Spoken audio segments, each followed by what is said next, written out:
Hi, I'm Reverend Rory Atwood. Thank you so much for joining us for worship today as we finish up our series, Frequently Asked Questions. If you've got any questions for us, why are you saying no? You can't just shake your head no while I'm filming. My bad. This is why they don't let us do this anymore together.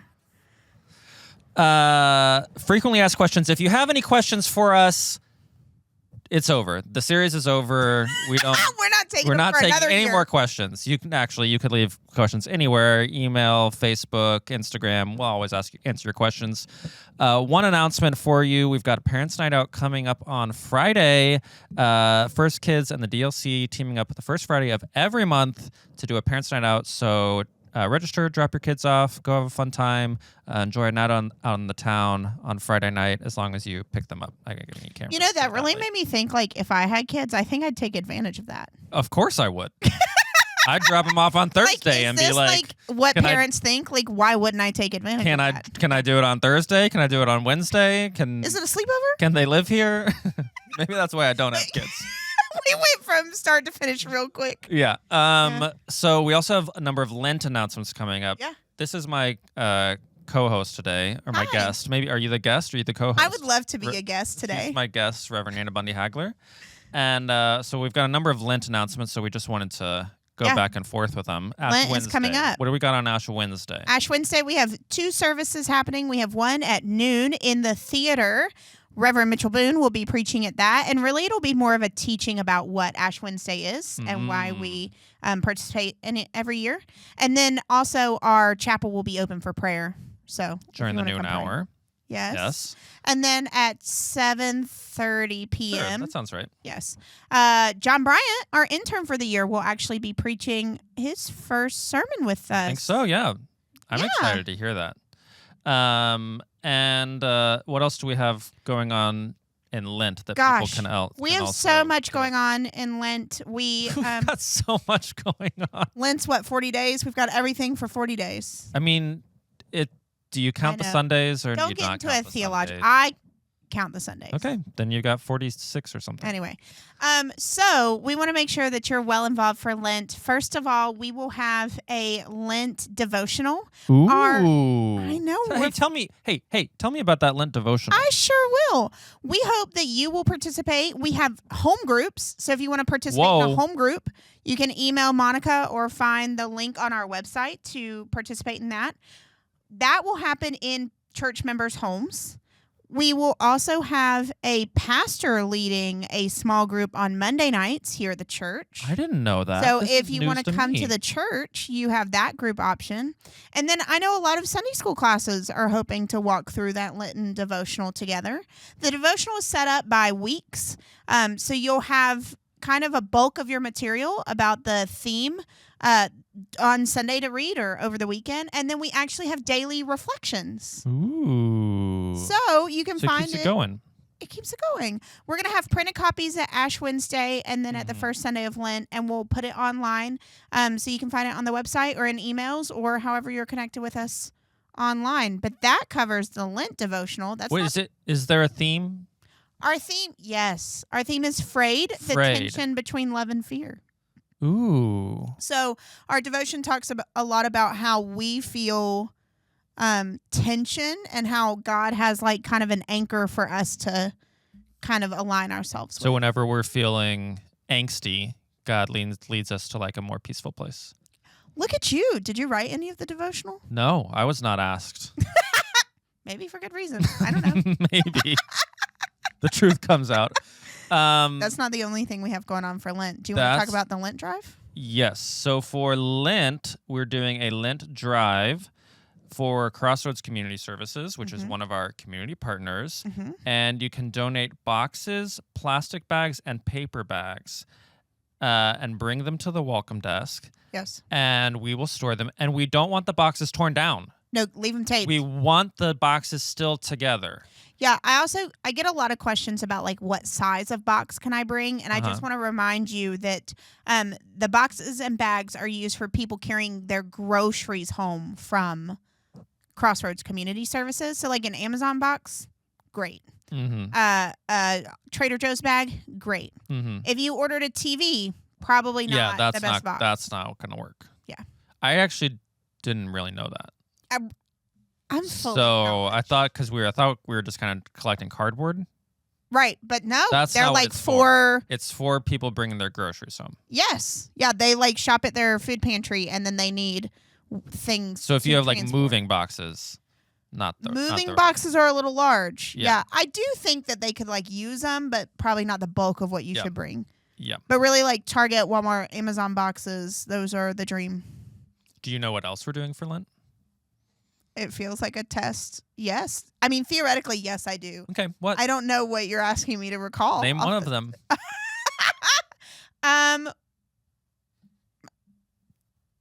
Easter lilies. I mean, I'm cheating because I have the computer in front of me. But you can buy an Easter lily starting March 9th through April 6th. How much are they? They are $20, and you can buy more than one, and you can do them in honor or memory of a loved one or friend. Yeah. So, absolutely. Buy your Easter lily. If you wanted to get me an Easter lily, maybe that would be really appreciated. I would love it if any of you watching buy Roy an Easter lily. Make him go home with 7 of them. I actually am kind of allergic to lilies. Like when they're all there and blooming in the sanctuary, it's not good. Do you know what else we're doing? I remembered one. Yes. We're doing Monday midday prayers. Look at you. Thank you. What else? So every Monday, starting March, you have the calendar in front of you. 10th. Starting March 10th. Is that a Monday? I don't know. That's what it says on here. Yes, I think it's Monday. 10, 17, 24, 31, and 7. Oh, you really listed them all off. We are having Monday midday prayers. So our chapel will be open every Monday starting at noon. And whether you have 10 minutes or 30 or 45 minutes, you can come in the chapel and we'll do some prayers and sing a few hymns and just have some time to step away from the tension that you might feel in your everyday life. Now, there's another thing that we're doing during Lent that's not really specifically about Lent, but it's kind of a big event, and people might want to know about it now because tickets might sell out. Tickets might sell out. You know what I'm talking about? I assume I know what you're talking about. Say it and see if you're wrong. The Red State Revivals with Nadia Bolz-Weber. Look at you. Thank you. So for people who don't know, Nadia Bolz-Weber is a Christian pastor and author. Yeah. Speaker. Her books are really activist works, I think. I forget the titles of some of her books, but they're really good. I've read a couple of them. Shameless is one of them. Sure. I just remember them being really good. So you should read these really good books that Nadia Bolz-Weber wrote. And she's coming, she's doing a speaking tour. She's stopping at FirstChurch because I learned this recently. Mitchell interned for her. Yeah. When he was at seminary in Colorado. I thought he was making that up one time. And so he preached about it. Not that I think that Mitchell makes things up. It just like, it's hard for my brain to like put those two together. And so in a sermon, he like mentioned that he interned for Nadia Bolz-Weber. So I tagged her in that sermon clip and she reposted it. And I was like, oh. It's real. She's like so cool. Yeah, she is cool. I don't know if Mitchell is cool enough to be associated with her. I mean, he's cool. But he's not as cool as Nadia Bolz-Weber. She's like on the top, on like the cool from like 1 to 10. She's a 10. What makes her that cool? I don't know. She's just very wise. She's got tattoos. I just don't think I'm the coolest girl in the world. I just don't think I could like keep up with her. Yeah. I'm intimidated by her awesomeness. I understand. She tells one story in a book that I've always remembered where she says, at one point, as your pastor, I will let you down. Yeah. She tells that people like because to set people up like, I'm not perfect. I'm a human being. I will let you down at some point. And then she shares about how she accidentally double booked a wedding. Oh. And she's like a speaking gig and a wedding. And she's like, I have to go to the speaking gig. They're paying me. And she's like, she disappointed them. This is the time. Like I'm turning in my card of like disappointing. Yeah. And she was like, thankfully I'd set it up so that they could forgive me. This is really lovely. Can you go back to why we started talking about Nadia Bolz-Weber? Oh, she's hosting a Red State Revival. Yeah. At is what she's calling it. Yes. And that's her speaking tour. And she's coming to speak at First GMC Dallas is the name of our church. I almost said my old church. At 7:00. And you need to get tickets now. It's March 24th, but I would get tickets now. Tickets are pay what you can on her website. On her website. But they're getting close to selling out. Yeah. So I would just get them now if you want to see Join her us. because she's really cool. Yeah. So going back to Lent. Yes. What are the 3 things, people give things up for Lent. Yeah. What are 3 things that you kind of want to give up, but you're kind of afraid because of how big it is? Okay. I know that everybody gives up chocolate or soda. That's how they fast. I've always wanted to fast for most of the day, 5 days a week. But I don't know that I'm set up for that. I would be so angry. I know. At all times. My brain starts short-circuiting. But if I could spend that time in prayer, here's what I've never made the jump from being hangry to praying about it. No, I just am can't focus. Yeah. My mind is just in a fog. Yeah, so I'd really like to do that. Okay, good luck. Thank you. The other one is I'd like to take a small pilgrimage at the end of every week, because pilgrimaging is one. Is that a That sounds word? like a right word. Is one of the ways that you can connect with God, and so to go on that journey. But I've never done that either. Yeah. And what's your third one? I think that one of them.